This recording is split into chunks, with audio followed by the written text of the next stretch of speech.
عدالت نے کہا گواہوں سے ثابت کرو. آپ نے 2 گواہ پیش کر دیے جن کی آپ سے کوئی رشتہ داری بھی نہیں تھی. 2 گواہ پیش کر دیے. وسیم بھائی کوئی بیٹھے ہوں تو معذرت, اب مثال سے تو بات جب ہی آئے گی نا, کوئی ایسا نام ہو اب میں بولوں کہ قطب الدین شاہ, کوئی ہو ہی نہیں. تو وسیم بھائی نے یہ کہا کہ یہ جو جج صاحب انہوں نے جو 2 گواہ پیش کیے ہیں, مجھے یہ والے گواہ منظور نہیں ہیں. کلیم اور جبار کو گواہی کے طور پہ پیش کریں گے تو میں مانوں گا. کلیم اور جبار گواہی دیں کہ میں نے 2 لاکھ روپے کھائے ہیں, جج مان لے گا آپ کا دعویٰ؟ بولے گا تو یہ مطلب کہ بھائی جب 2 عاقل بالغ اور نیک عادل ہاں ان گواہوں پہ کوئی اعتراض ہو تو ایک الگ بات ہے کہ بھئی یہ ملے ہوئے ہیں, انہوں نے پیسے کھائے ہیں. بھائی 2 گواہ پیش کر دیے, عادل عاقل بالغ ہیں, کافی ہے. آپ یہ کہہ رہے نہیں وہ وسیم ادھر سے کلیم کو لے کر آؤ, جبار کو لے کر آؤ. یہ جہالت کی بات ہے. یہ جو مرد اور عورتوں کی نمازوں میں فرق ہے نا, اس پر جو کہتے ہیں کہ صحیح حدیث پیش کرو, یہ مطالبہ بھی غلط ہے. ہمارے ذمے دلیل پیش کرنا ہے, آپ کے مطلب کی دلیل پیش کرنا ہمارے ذمے نہیں ہے. ہم یہ کہتے ہیں کہ عبادات میں عورت مرد سے خود بخود حیا اور شرم کے معاملات میں فرق ہے شریعت میں. اس کے ہم نے کئی دلائل دیے ہیں. عورت کو حج میں رمل کی اجازت نہیں ہے, کسی حدیث سے ثابت نہیں ہے کہ عورت کو رمل سے منع کیا گیا ہو. بھائی جب حج کا پہلا طواف ہوتا ہے سینہ اونچا کر کے کرتے ہیں نا, ہمارے نبی نے فرمایا, جیسے یہ فرمایا نا کہ جیسے میں نماز پڑھتا ہوں ایسے نماز پڑھو, ایسے ہی نبی نے یہ بھی فرمایا کہ حج کا طریقہ مجھ سے سیکھو, یعنی جیسے میں حج کرتا ہوں ویسے ہی حج کرو. تو نبی نے تو رمل کیا پہلے 3 چکروں میں. امت میں کوئی بھی قائل نہیں ہے کہ عورت بھی کیا کرے گی, سینہ تان کے طواف کرے گی. نہ نہ نہ. کیوں؟ عبادات میں عورت کو حیا کا خیال کرنا ہے. حیا کا کیا کرنا ہے؟ خیال کرنا ہے. حالانکہ کسی حدیث میں نہیں ہے کہ رمل نہیں کرے گی. اب کوئی آپ سے پوچھا کرے نا عورت سمٹ کے نماز پڑھے گی, اس پر کوئی حدیث پیش کرو, تو آپ فوراً کہہ دیا کرو عورت حج میں رمل نہیں کرے گی, اس پر کوئی حدیث پہ نبی نے تو کیا ہے. عورت صفا اور مروہ میں دوڑتی, بولو بھائی, نہیں ہے. مرد دوڑتے ہیں, نبی بھی دوڑے ہیں. کسی حدیث میں نہیں ہے کہ عورت کو دوڑنے سے منع کیا ہے. ایک میں نے یہ سوال اٹھایا تھا, تو ایک فتنہ پرست ہے چینل پہ آج کل بہت آ رہا ہے. میں نے کہا سوال اٹھایا تھا کہ کسی حدیث میں نہیں ہے کہ عورت لبیک آہستہ آواز سے کہے گی, مگر پوری امت کیا کہتی ہے, عورت لبیک, حالانکہ حدیث میں کہیں بھی نہیں ہے. تو اس نے فوراً, ایک چینل ہے فتنہ پرست, اس نے ایک حدیث پیش کی, عبداللہ بن عمر کا ارشاد ہے کہ عورت کیا کرے گی, آہستہ لبیک کہے گی. واڑے واہ, ٹھیک ہے. جب ہم کسی صحابی کا قول پیش کریں تو وہ حدیث نہیں ہے, وہ کہتے ہیں حدیث صرف نبی کا قول ہے, اور آپ یہاں کس کی تقلید کر رہے ہو, صحابی رسول کی, حالانکہ آپ کے پاس کوئی دلیل نہیں ہے اس کی. تو ایسے تو ابراہیم نخعی رحمہ اللہ تعالیٰ بہت بڑے تابعی ہیں, فقہاء سے بڑا مقام ہے ان کا, امام بخاری بڑے احترام سے نام لیتے ہیں. وہ کہتے ہیں کہ عورت سمٹ کے نماز پڑھے گی. ایسے تو فتاویٰ دینے پر آئیں تو ہمارے پاس بہت سارے فتاویٰ ہیں. آپ ہم سے مطالبہ کیا کرتے ہو کہ حدیث دکھاؤ, نبی کا قول دکھاؤ. تو ہم بھی آپ سے مطالبہ کر رہے ہیں کہ حدیث دکھاؤ کہ عورت رمل نہیں کرے گی, عورت آہستہ لبیک کہے گی, عورت صفا اور مروہ میں دوڑے گی نہیں. حالانکہ جو دوڑی تھی حضرت ہاجرہ وہ تو عورت تھیں, اس کا تقاضا تو یہ تھا کہ عورتیں تو دوڑیں, مرد بے شک نہ بھی دوڑیں, کیونکہ یہ تو سنت عورت کی زندہ کر رہے ہیں. وہ دوڑی تھیں اور ہم خواتین کو وہاں دوڑنے سے منع کرتے ہیں. تو حج میں حیا کا اتنا اظہار نہیں کیا گیا شریعت میں, خیال نہیں. نماز میں تو بہت زیادہ خیال کیا شریعت نے. عورت مردوں کی سے بالکل پیچھے کھڑی ہوگی, عورت کا سطر مرد کی نسبت زیادہ ہے. حدیث میں آتا ہے عورت کی گھر کی نماز مسجد سے افضل ہے. کیوں؟ وہ عورت ہے. پھر گھر میں برآمدے کی نماز صحن سے افضل ہے. کیوں؟ وہ کیا ہے, وہ عورت ہے, اس لیے. تو پھر عورت کو نماز میں بولنے کی اجازت نہیں ہے اسلام میں. اگر آپ سے نماز میں کوئی غلطی ہوئی, مرد سبحان اللہ کہیں گے, عورت کیا کرے گی, دایاں ہاتھ بائیں ہاتھ پہ مارے, آواز نہیں نکالے گی. حالانکہ عام حالات میں عورت کی آواز کا پردہ نہیں ہے, ضرورت کے وقت بول سکتی ہے, مگر نماز میں ضرورت کے وقت بھی نہیں بولے گی. نماز میں اگر بیٹا نماز پڑھا رہا ہے, ماں اور بیٹا مل کے نماز پڑھنا چاہتے ہیں, ماں بیٹے سے آگے کھڑے ہو کر امامت نہیں کرا سکتی، کیونکہ نماز میں ماں بیٹے کا فرق ختم، مرد اور عورت کا فرق آ جاتا ہے کہ یہ مرد ہے یہ عورت ہے، یہ پیچھے کھڑی ہوگی اور بیٹا آگے کھڑے ہوگا. نہیں یاری بات. تو اس سے صاف پتہ چلتا ہے کہ اسلام نماز میں عورت کو کیا دیکھنا چاہتا ہے؟ عورت. یہی وجہ ہے کہ 1400 سال سے اس پر اجماع چلا آ رہا ہے، تقریباً 1200 سال اس پر اجماع چلا آ رہا ہے. تمام کتابوں میں لکھا ہوا ہے کہ عورت سمٹ کے نماز پڑھے گی، مرد مردوں کی طرح نہیں پڑھے گی. اجماع ہے. حنفیہ، شافعیہ، مالکیہ، حنبلیہ، حتیٰ کہ پرانے اہل حدیث کے بھی جتنے فتاوی ہیں سب میں یہی لکھا ہوا ہے کہ عورت سمٹ کر نماز پڑھے گی. آپ اہل حدیث کے بھی پرانے فتاوی اٹھائیں نا، 150-200 سال پرانے، ان میں بھی یہ لکھا ہے. اہل حدیث کے جتنے ہندوستان میں جو اہل حدیث کے فتاوی ہیں ان میں بھی لکھا ہے کہ عورت کیسے پڑھے گی.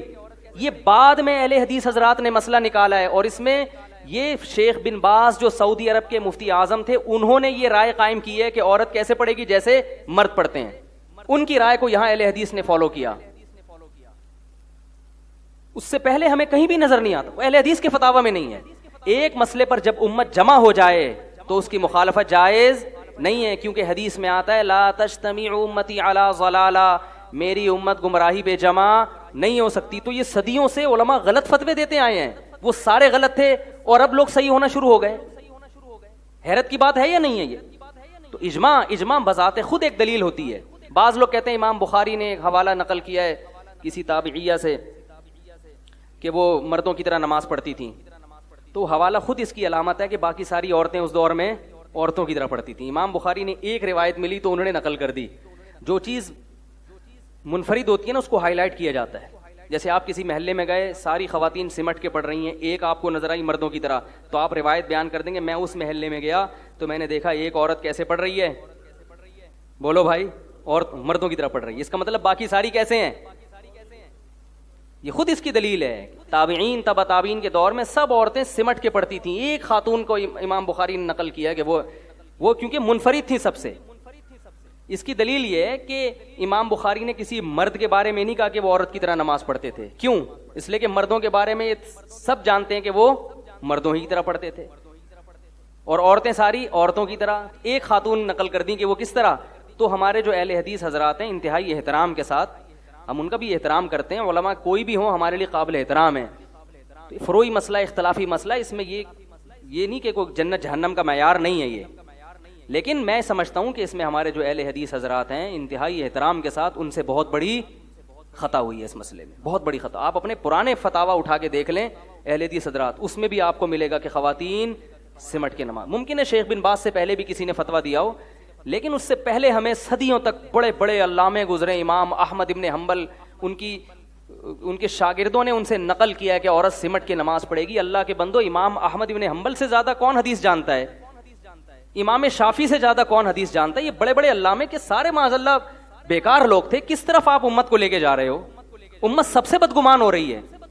یہ صرف دیوبندی بریلوی کا مسئلہ نہیں ہے، پوری امت ایک طرف ہے، آپ پوری امت کو دوسری طرف لے جا رہے ہیں. تو کیسی بات ہے کہ حدیث ان میں سے کسی نے بھی نہیں سمجھی؟ تو اب میں کہتا ہوں اہل حدیث ہی کے فتاوی دیکھ لینا پرانے، سب میں یہ لکھا ہوا ہے کہ سمٹ کے، کیونکہ وہ اس وقت یہ چیز تواتر سے چلی آ رہی تھی، کوئی جانتا بھی نہیں تھا اس کے خلاف. اسی طرح یہ جو عام موضوع پہ مسا ہے یہ بھی 15ویں صدی کی ایک نئی ایجاد ہے. عام موضوع پہ مسا ہمیں فقہا میں صدیوں تک اس کا کوئی تصور نہیں ملتا کہ عام موضوع جو بالکل جس میں پانی برے آرام سے چلا جاتا ہے اس میں لوگ، لیکن پوری دنیا میں رائج ہو گیا یہ.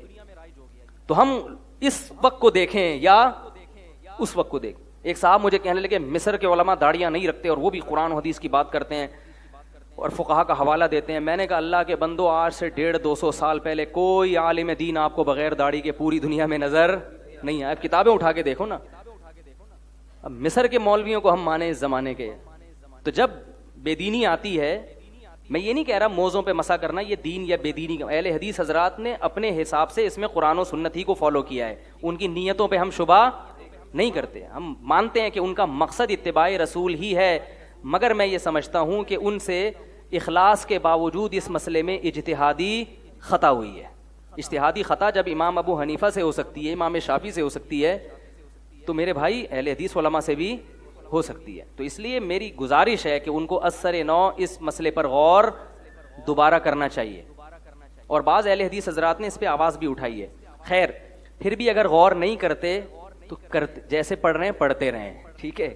اگر وہ یہ سمجھتے ہیں کہ نہیں ہم پھر بھی اسی کے قائل ہیں کہ عورت مردوں ہی کی طرح پڑھے گی, تو ٹھیک ہے پڑھیں, مگر حنفیوں پہ طنز نہ کریں, بس اتنا بھی کافی ہے. امت میں اختلاف نہ ختم ہو اتنا بڑا مسئلہ نہیں ہے, مگر آپس میں لڑائی اور نفرت بند ہونی چاہیے. یہ جو طنز والا لہجہ ہے نا, کہ میں ان کو بولوں کہ یہ حدیث کا منکر اور وہ ہمیں بولیں کہ یہ حدیث کے منکر, اس سے آپس میں کیا پیدا ہوتا ہے, اختلاف پیدا ہوتا ہے. یہ کام کم از کم تو ہمیں کم از کم دفاع کی حد تک تو اپنی بات کہنے دینا کہ بھائی ہم قرآن و سنت ہی کو فالو کرتے ہیں, ہمارا مقصد اتباع رسول ہی ہے اور کوئی ہمارا مقصد نہیں ہے. اس لیے ہم یہ سمجھتے ہیں کہ خواتین جب اس طرح سے نماز پڑھتی ہیں, حیا کے ایک طرف اس کو بولنے کی اجازت نہیں دی جا رہی, ایک طرف وہ سردے میں بالکل اسی طرح سرین اوپر کر کے نماز پڑھے, یہ ایک ہم یہ سمجھتے ہیں کہ یہ, اور ہم نہیں سمجھتے امام ابو حنیفہ, امام شافعی, امام مالک, امام احمد بن حنبل اور یہ چاروں صدیوں سے جو فتوا, خود اہل حدیث علماء بھی ان کے فتوا بھی یہی سمجھتے ہیں کہ بھائی اسی طرح ہوگا. اس پر جو باقی روایات بھی ہیں, لیکن کچھ تو روایات ضعیف ہیں جو ہمارے حضرات پیش کر دیتے ہیں, حالانکہ وہ روایتیں ضعیف ہوتی ہیں. ہمارے والے بھی بعض دفعہ ایسا کرتے ہیں کہ صحیح ضعیف کی پرواہ کیے بغیر پر جو چیز بھی مل رہی ہے مارکیٹ میں اس کو لے آؤ, تو ہمیں روایت پیش کرنے کی ضرورت نہیں ہے. باقی فتاوا ہیں تابعین کے, وہ صحیح سند سے ثابت ہیں, اور کچھ روایات بھی ہیں مرسل احادیث ہیں, ان میں اختلاف ہے کہ مرسل حجت ہے یا نہیں, وہ لمبی بحث چلی جائے گی.